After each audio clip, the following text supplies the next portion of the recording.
Hello, j'espère que vous allez bien. On est aujourd'hui le 15 mai 2025, il est 11h30. Alors je fais un market review aujourd'hui, je pense qu'il va pas être très long. Je dis ça à chaque fois, mais je sais bien, mais j'essaie d'être le plus concis possible. Aujourd'hui c'est un market review qui est un peu particulier parce qu'on est en train de mettre en place un nouveau partenariat avec le broker PrimeXBT.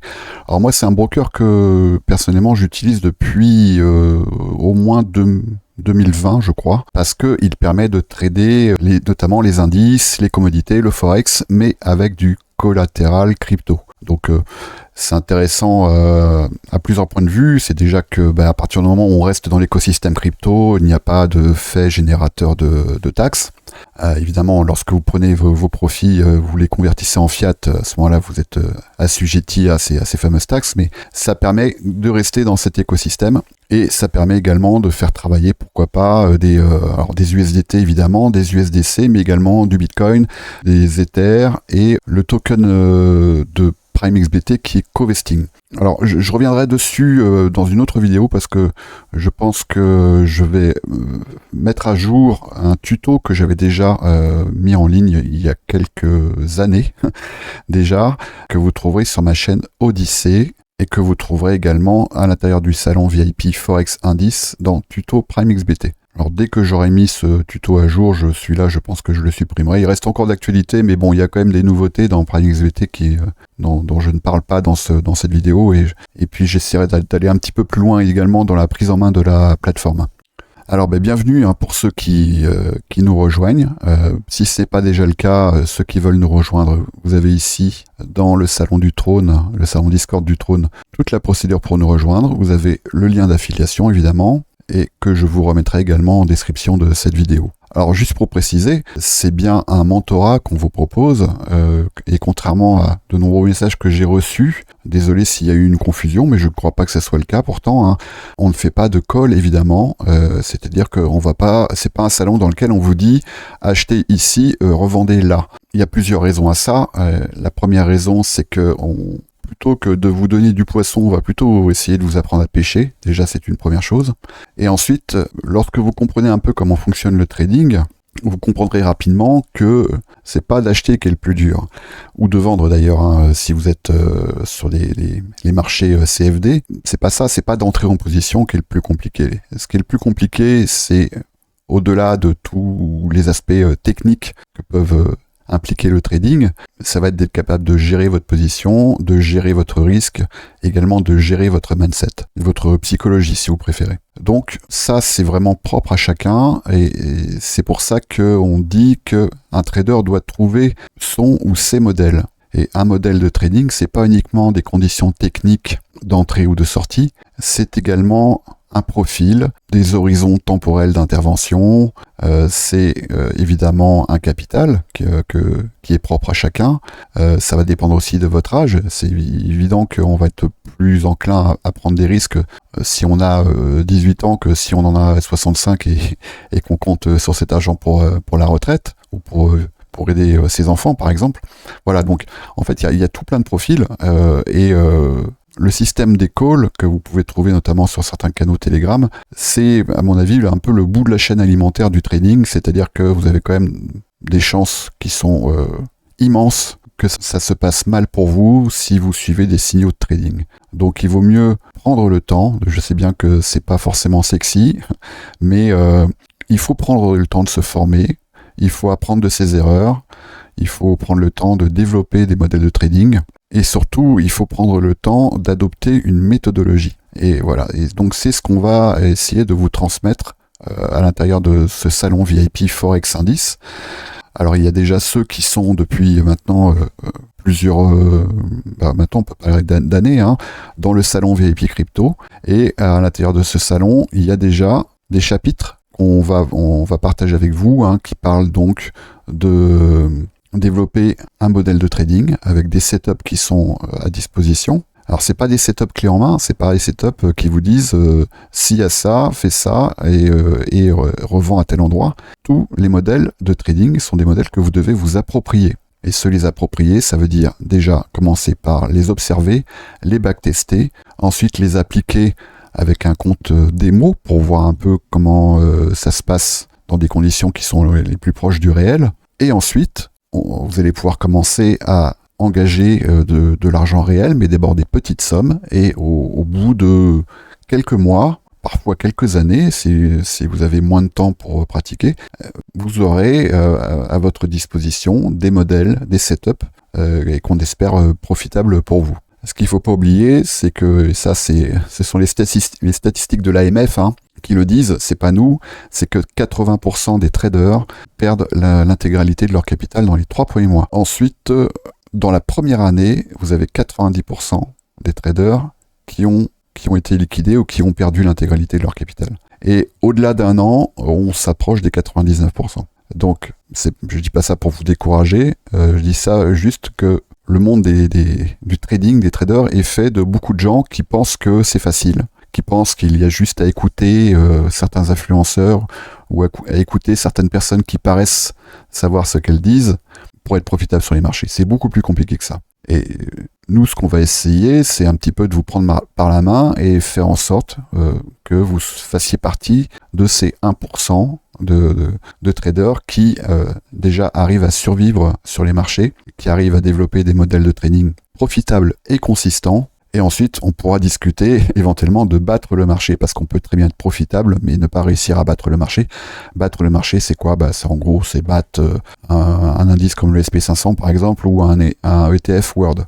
Il est évident que si vous faites moins que le SP500 ou moins qu'un ETF World, à ce moment-là, mettez votre argent sur un ETF et puis ça se passerait bien pour vous. Alors après, quand je dis qu'on ne fait pas de call, par contre, et là, ça a évidemment une vocation pédagogique, nous faisons des commentaires, des revues de trades. Et là, ce sont des trades que nous avons passés avec les exécutions, et nous montrons exactement quelles étaient les conditions de ces exécutions.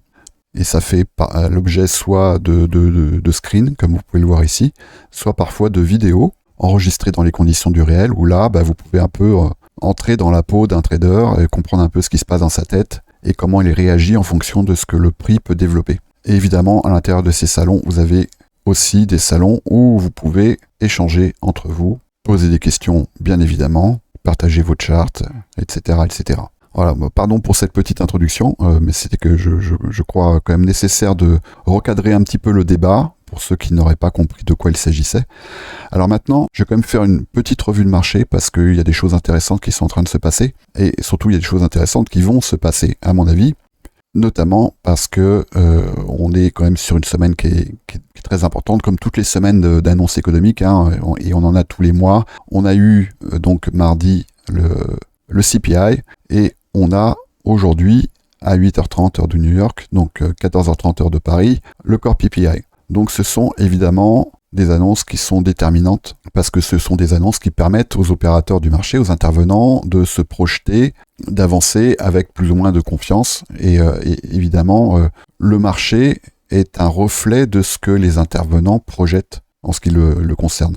Et donc ce sont souvent avec ces annonces que les mouvements importants de capitaux vont se faire en fonction de ces annonces. Ça, c'est une chose, donc ça, c'est un peu la dimension psychologie des foules, on va dire. Ensuite, il y a une dimension qui est algorithmique. Alors, j'ai pas de chiffre exact, mais il y a un consensus qui se dit comme quoi on serait autour des 70, voire même peut-être 80% des opérations aujourd'hui qui sont le fruit des algorithmes. Et ces algorithmes, c'est quelque chose que notamment ICT et d'autres également ont beaucoup étudié. Ils vont avoir une façon de procéder qui va laisser des marques. Et ces marques, elles sont importantes parce que, en fait, le carburant des marchés, là, ici, je suis sur le Nasdaq, ça va être d'effectuer le plus de transactions possible. Et ce qu'il faut bien comprendre, c'est que, par exemple, si on parle de la fameuse smart money, qui est un terme qui vaut ce qu'il vaut, il n'y a pas d'argent intelligent, mais lorsque des gros capitaux veulent passer acheteurs, la meilleure façon pour eux de passer acheteur, c'est de trouver une contrepartie à travers des opérateurs qui, eux, vont se retrouver à vendre. Et l'endroit où on est à peu près sûr qu'il va y avoir des gens, des entités, appelez ça comme vous voulez, qui vont passer vendeurs, c'est sous des zones où les opérateurs vont avoir tendance à protéger leur position, protéger leur capital. Et la psychologie du marché est ainsi faite. On a des flux, des reflux, et la plupart du temps, les positions, elles vont être protégées dans des zones qu'on appelle des order blocks, qu'on appelle aussi des swings. Donc il est évident que d'amener, comme c'est ici le cas, le prix à venir rencontrer une zone qui est une zone où certains vont être obligés de revendre leur position, soit parce qu'ils ont été liquidés, ou soit parce qu'ils ont placé ce qu'on appelle un stop loss, c'est-à-dire un ordre de protection qui fait qu'ils ne perdront pas plus. C'est à cet endroit-là que ceux qui veulent passer acheteurs vont avoir tendance à essayer d'amener le prix lorsqu'ils ont suffisamment de capitaux pour le faire, ou en tout cas à placer des ordres d'achat. On a ces zones de stop et on a également des zones d'inefficience. Les zones d'inefficience, ce sont des zones où le prix a marqué un influx, souvent assez violent, et qu'il a tendance à revisiter. On en a plusieurs, là je ne vais pas vous faire tout ça en détail, tout ça c'est dans les mentorats qu'on propose à l'intérieur des salons VIP, mais on a beaucoup d'inefficiences qu'on va qualifier, on va leur donner des noms un peu savants juste pour être capable de les catégoriser et être capable d'identifier aussi l'impact plus ou moins fort qu'ils peuvent avoir sur le prix. Ce qui se passe juste avant des news économiques qu'on va considérées comme impactantes, donc le CPI, le PPI, les chiffres du chômage, etc. On en a quelques-uns comme ça qui vont être très impactants. C'est que le marché, il va avoir tendance à créer des zones et ça se matérialise la plupart du temps par une zone de consolidation au-delà et en dessous desquelles on va avoir ces fameuses zones de stop qui vont se créer, ce qu'on appelle un range. Et ici, on peut très facilement le matérialiser. Le voilà. Donc là, ici, je suis sur une charte en 5 minutes. Évidemment, il y a la fractalité fait qu'ensuite on va pouvoir identifier également des zones dans d'autres unités temporelles de référence. Mais là, en l'occurrence, ici en 5 minutes, on voit bien, c'est très clair que depuis mardi, on a une zone de consolidation. Et cette zone de consolidation, elle vient souvent annoncer des bornes au-delà desquelles certains vont chercher à passer vendeurs et en dessous desquelles certains vont chercher à passer acheteurs. Raison pour laquelle, moi, si je devais vous donner un conseil, même si on ne fait pas de conseil financier, mais là, c'est plutôt un conseil stratégique, c'est d'éviter de se positionner avant des news économiques importantes. Parce que là, le marché, par ce genre d'action du prix, qu'est-ce qu'il cherche à faire? Il cherche à créer de l'engagement. Et cet engagement, ces prises de position, vont constituer le carburant qui vont permettre au prix d'aller soit plus haut, soit plus bas. Donc là, aujourd'hui, je ne vais pas trop m'attarder sur Bitcoin parce qu'en fait, c'est un peu le Nasdaq ces dernières semaines là qui a un peu l'idée le marché comme c'est une valeur c'est l'indice des valeurs technologiques et l'écosystème crypto est considéré comme un écosystème de technologie. Ce qu'on peut quand même bien voir, et là du coup on va aller sur une charte en daily, c'est deux choses. Déjà, on voit que le prix il est venu s'arrêter juste sous une inefficience qui est importante et qui est également un previous weekly high, donc le haut d'une semaine précédente. Alors c'est pas cette semaine, mais c'est en tout cas ça constituait le plus haut d'une semaine, en l'occurrence la semaine du 25 février. Et on voit qu'ici on a également des inefficiences, des imbalances, on en a 3 et on en a un ici qui va correspondre également à ici la formation de ce breaker. C'est quelque chose qu'on peut voir notamment ici en weekly, en unité weekly. On voit que là, le prix, il est venu buter sur cette FVG weekly, cette inefficience weekly, sur ce breaker block qui est bearish et qui correspond à cette bougie. Voilà. Donc, on sait qu'a priori, là, on peut s'attendre à une résistance. Ça ne veut pas dire qu'on ne va pas aller plus haut, mais on peut s'attendre à ce que le prix vienne peut-être retravailler, notamment ce gap ici, weekly, dans cette zone. Si je repasse en daily, ce qu'on peut constater, c'est que là, le prix, hier, il s'est arrêté à quelques ticks sous ce previous weekly high. Donc, je serais vraiment très étonné, quelle que soit la direction du prix, qu'il n'y ait pas à un moment un mouvement qui vienne au moins revisiter cette zone. Donc, au-dessus des 21 402. Là, je suis sur le CFD. Sur les futurs, vous aurez probablement petite différence. Voilà, on est à 21 660,25 sur les futurs, sur le CME. Ça, c'est une chose. Alors après, l'action du prix, ça permet d'identifier où, ça permet pas forcément d'identifier quand. Mais c'est vrai que les news économiques sont souvent l'occasion justement de venir balayer comme ça des zones importantes. Et notamment des zones, comme on a pu le voir, où le prix a eu tendance à travailler longtemps. Et on le voit ici, sur cette charte, en 1 heure. Et si je repasse sur la partie en 5 minutes. On voit également, je vais l'enlever, on voit également, voilà, toute cette structure de consolidation que le marché est en train de créer. C'est-à-dire que là, se positionner vendeur ici en mettant un stop sur le plus haut de cette structure de consolidation, vous avez quand même, je dirais, un bon 80% de chance pour que, à l'occasion de l'annonce du PPI, le prix vienne prendre cette zone de stop et qu'il vienne également ici retravailler cette zone. Raison pour laquelle, surtout si vous faites de l'intraday, moi je pense pas que ça soit une bonne idée de se positionner avant. Par contre, après, là, le marché va montrer sa main. Et là, vous aurez probablement, c'est souvent le cas, hein, des belles opportunités de capturer un bon décalage. Donc, vous avez une annonce qui va avoir lieu à 8h30, heure de New York. Ensuite, ça correspond donc à l'ouverture du marché de Chicago. Ensuite, vous aurez l'ouverture à 9h30. À 9h30, la plupart du temps, vous avez un turtle soup, c'est-à-dire une prise de liquidité entre 9h30 et 10h, et à partir de 10h, vous avez une fenêtre où vous avez souvent une grosse arrivée de liquidité entre donc 16h et 17h, ce qu'on appelle la silver bullet, où là, il y a la plupart du temps, et là je vous demande pas de me croire sur parole, je vous demande d'aller vérifier sur les charts ce qui se passe entre 10h et 11h, heure de New York, vous avez souvent un gros décalage. Bon, allez vérifier, hein, me croyez pas sur parole évidemment, mais c'est souvent le cas. Ça veut pas dire qu'il n'y a pas d'autres opportunités à d'autres moments de la journée, mais c'est vrai que pour ceux qui veulent s'exercer un peu à l'intraday,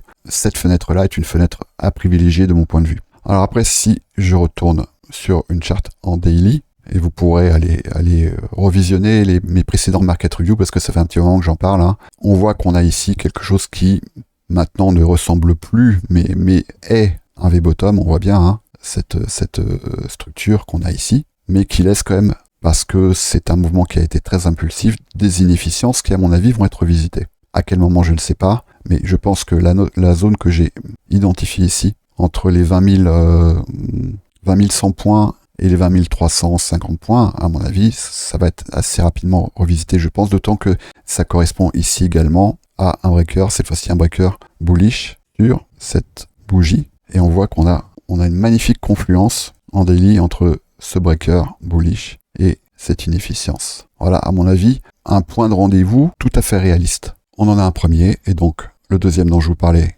tout à l'heure, il est ici, il est dans la zone de ce Previous Weekly High. Voilà ce qu'on appelle ici une zone d'intervention. Et cette zone d'intervention, je vous invite évidemment à bien l'observer. Je pense que venir travailler cette zone ici pourrait nous inviter à aller rechercher des positions vendeuses, et venir retravailler cette zone ici pourrait nous inviter à rechercher des positions acheteuses. Je ne vais pas rentrer plus dans le détail pour aujourd'hui, je pense que ça fait déjà beaucoup d'informations. Enfin, j'imagine qu'il y en a qui voient très bien de quoi je parle parce qu'ils sont déjà dans le trône, dans un des salons VIP. Ceux qui arrivent, ça va peut-être, j'espère en tout cas, vous motiver à essayer de creuser un peu plus ces questions-là, ces questions notamment du price action. À partir du moment où vous commencez à comprendre certains mécanismes, vous allez comprendre également le temps qu'il va falloir que vous vous réserviez pour étudier toutes ces questions. Il n'y a pas de magie sur les marchés, ça n'existe pas.